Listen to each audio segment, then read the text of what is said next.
What's up, ladies and gentlemen? My name is Scythe, and today we're going to be talking about the new dragon pack that they've got in Trove. What is this thing actually called?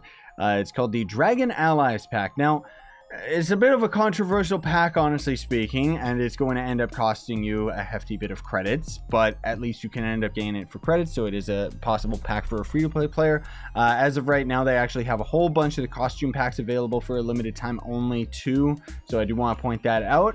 And then also, as of right now, they actually have kind of a Black Friday thing going on where you can get 2 times the credits, but more importantly, 2 times the credit pouches. So if you want to buy these, wait for them to go back up in value, which happens fairly quickly and should happen even quicker if we potentially end up getting the U10 update. Now, before we end up talking about the pack, I do want to update you guys on a little bit of info in regards to the test server. So Fasty did end up making a post on the forums that doesn't really answer anything, but did say that the PTS server will not be available next week, but more than likely will be available either the week after or onward. So more than likely what I'm expecting we're going to see is the test server is going to be available with U10 and all that stuff, and then maybe a week or 2 after we're just going to get the update outright, except for I'm guessing all of the things that are going to be absolutely broken with it. Now anyways, this is a Dragon Ally pack review, but I just thought I would take the opportunity to talk about that. It oddly enough is going to end up giving you 3 of the Primordial Dragons as pets, and then Fortras and Albairn, which the reason why I said earlier this is a controversial pack is because, honestly speaking, these little baby allies should have been in the game, like, just as a legit normal way you get them. Like, you should get the Albairn and Fortress pet out of Trove'S of Wonder, and then the Primordial pets you probably should just be able to craft, or just maybe you end up getting them by, like, some other form of, like, dragon shards, like Dragonite shards. I think that would be pretty appropriate. But this is the little fire dude. I absolutely love him. I have him with my Shadow Hunter because of the, you know, AMOC, aimbot look. It's going to end up giving some, you know, they all end up giving decent stats, but not really anything worthwhile. Let me see. I think it's just in recently acquired. Yeah, so this guy's going to end up giving you, I mean, all of them give you 50 mastery, so that's a lot of mastery right there. But he gives you 20% to physical damage, minus 8% incoming damage, and increases cooldown recovery speed by 10%. Also, damaging enemies has a chance to blast them with fire. So it's not too bad. It's not great, but it's not bad as far as a little ally is concerned. And then, if I'm not mistaken, I have my next one on my pirate captain. No, I do not, but I can just swap over to them on this guy anyways. So this is going to be the Albairn one. He's pretty cool, kind of cute, kind of adorable. I do actually really like these pets. I think that as far as the dragon allies are concerned, they're just definitely the best. And this guy's not really going to give the best stats, but he's going to give you 2% to your crit hit, increases cooldown by 10% again, and then damaging enemies has a chance to set them on fire. And it's cool because we kind of got a good Radiant themed dragon pet, because otherwise the only other golden pet dragon that we end up getting, I think, is from Mastery, if I'm not mistaken. Otherwise there's kind of pets that are, you know, kind of Radiant themed, but not really something like this. Like, you can be rocking the actual you know, Albairn mount while rocking the pet, and it's going to look very appropriate because you know, they're rocking actually the same colors and stuff. And the cool thing is that, you know, despite the fact that these were actually allies made by, no, they weren't actually made by the devs. I was going to say they're made by the devs and they're not all just one color, but the devs can't even be bothered to make allies for these guys. That's kind of sad. Oh man, I seriously hope we get some more news about the U10 stuff. But anyways, this is a Fortress one, so obviously this is going to go very well by having not only the Fortress mount, but there's the Fortress costume on the Lunar Lancer as well, which I think is in one of these style packs right now. And it doesn't look like it, so maybe I'm mistaken on that one. But either way, it's a very cool ally, probably one of my favorite, just because I love the detail that we've got on this guy. Like, seriously, he's absolutely adorable. The stats that he's going to end up giving are going to be similar. All of them, I think, have increased cooldown recovery speed. But it's going to be 8% to your health regen, an absolutely useless stat.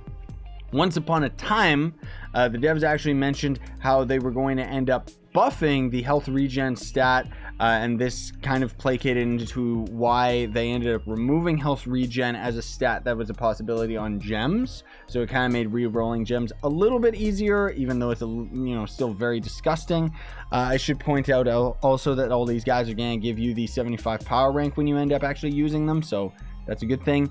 And then just the extra mastery, of course.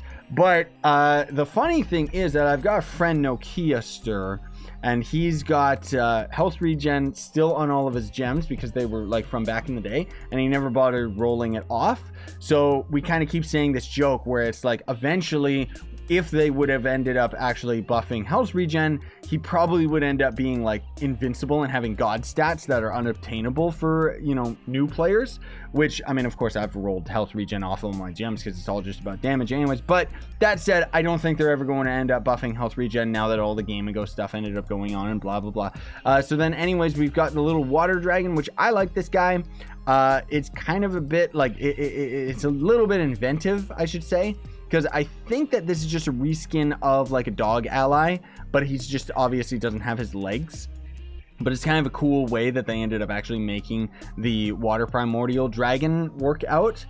So let me actually see if I can get the mount to kind of compare it to you guys, because it's been a while since I ended up actually using these dragons, despite the fact that I have videos showing them off, obviously.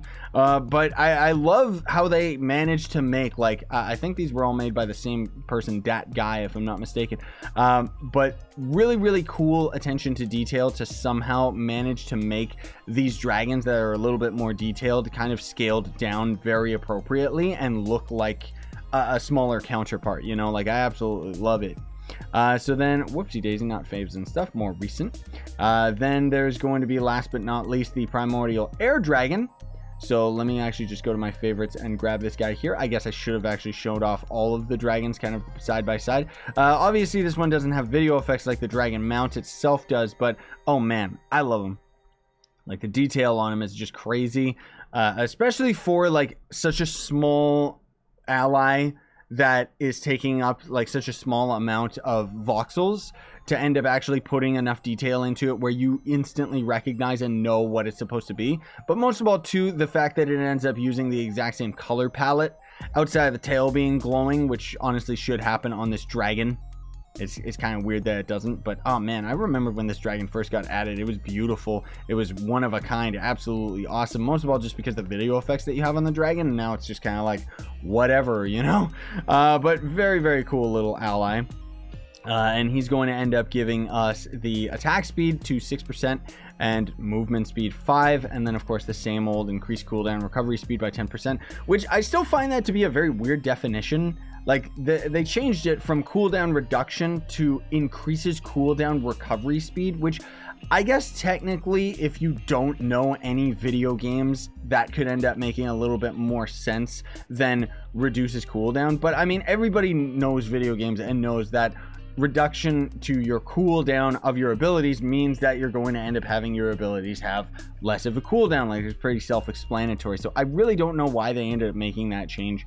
But then damaging enemies has a chance to blast them with fire as well. Very, very cool stuff.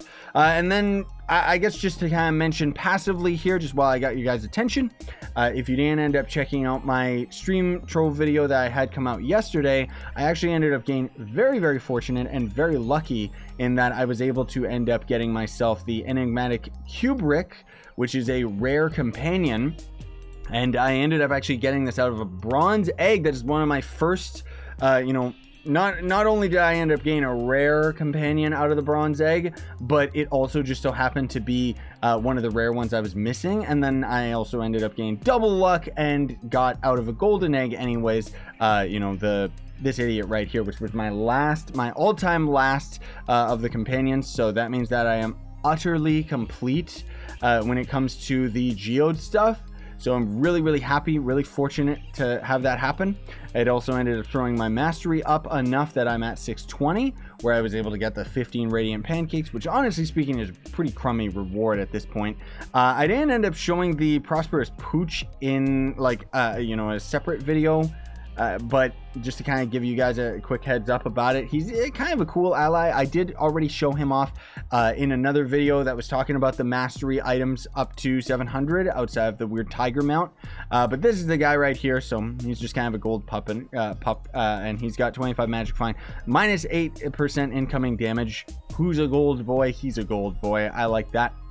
I guess I shouldn't honestly be talking about this pack video, but I thought, you know, why not just talk about it? Why not update you guys on everything that's going on? And then otherwise, that's gonna be it. So thanks for watching, everybody. If you haven't already, you know, take advantage of the Trove sales that are going on right now, especially the style sales and stuff like that. It's really, really good stuff.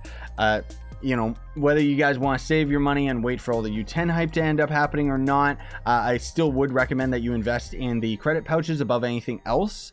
Not to mention the Vanguard pack and stuff like that are actually a lot cheaper right now as well. But I can't actually see the value of those because I have all of the packs, so I don't actually get to see any of the prices of these for some dumb reason. I wish I would let you see it instead of just saying it's all owned. But thanks for watching. Don't forget to like, sub, hit that notification bell, even though the notification bell doesn't seem to do anything with YouTube anymore. And if you want to support me, you can always sponsor the YouTube channel with the join button down below. Buy some of the merch. Oh, hi, Merc. Oh, hi, merch. If you don't have any money, though, you can always help me out by checking out the link down below to Gawkbox, which is a way you can donate to me for absolutely free by playing phone games for a few minutes. Sayonara, and stay epic, everybody.